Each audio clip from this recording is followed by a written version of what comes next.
Hi అండి, ఇవాళ నేను పుల్లొంటలు చేయబోతున్నాను. వీటిని పొంగనాయలు కూడా అంటారండి.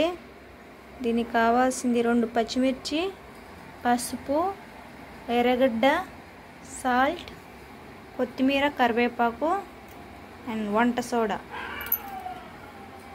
ఫస్ట్ అయితే మనం ఆనియన్ కట్ చేసుకొని ఆయిల్లో వేయించుకుందామండి. చూడండి,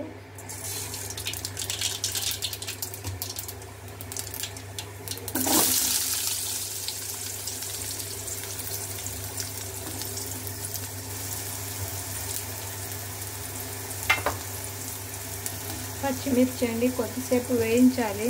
చూడండి, లైట్గా వేయించాలి, ఎందుకంటే దాంట్లో ఉంటే బాగుంటుందండి. పసుపు కొద్దిగా పసుపు అండి, సాల్ట్ అండి, కరివేపాకు, కొత్తిమీర అండి. చూడండి, సింపుల్ రెసిపీ అండి. దీంట్లోకి శనగగింజల చట్నీ కానీ కారం కానీ అదిరిపోతుంది.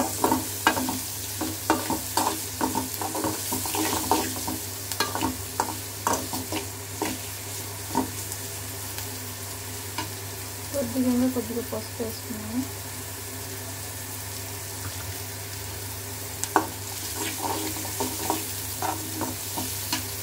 అయితే పచ్చివే ఎర్రగడ్డ, పచ్చిమిర్చి అన్నీ తరిగేసి పచ్చివే దోశ పిండిలో పునుగులే కలిపేసుకుంటూ ఉంటారండి. అలా అయితే నాకు నచ్చదు, ఇలా అయితేనే నాకు నచ్చుతుంది.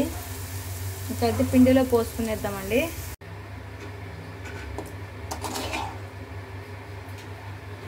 చూడండి, ఇలా మొత్తం వేసుకొని కలిపేసుకోవాలి. చూడండి, మొత్తం మిక్స్ చేసేసానండి. సోడా వేసుకున్నాం కొద్దిగా. చూడండి, సోడా అండి.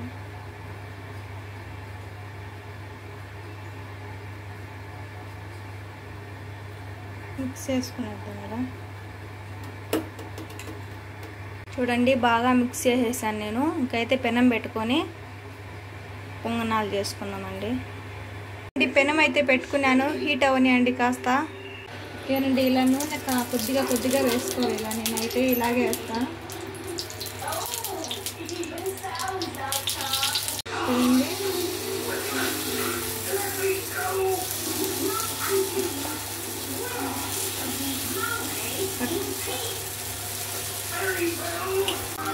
మళ్ళీ పైన ఇలా ఆయిల్ అప్లై చేసుకోవాలండి లైట్గా.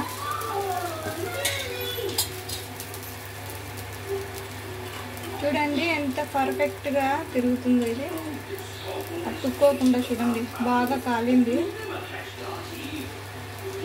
చూడండి,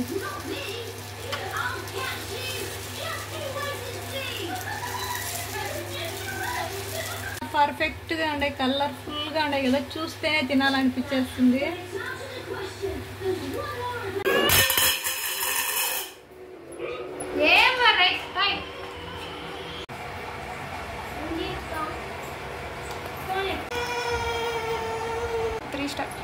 చూసారా అండి ఎంత కలర్ఫుల్గా ఉన్నాయో.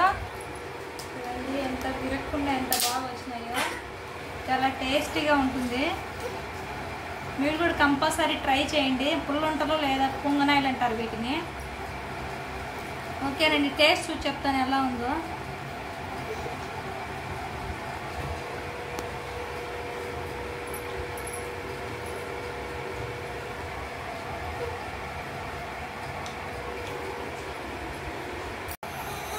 ఓకేనండి, మీరు కూడా ట్రై చేయండి. కంపల్సరీ షేర్ చేయండి, సబ్స్క్రైబ్ చేయండి, లైక్ చేయండి. అంతవరకు మళ్ళీ మంచి వంటకంతో మళ్ళీ కలుద్దాం. బాయ్.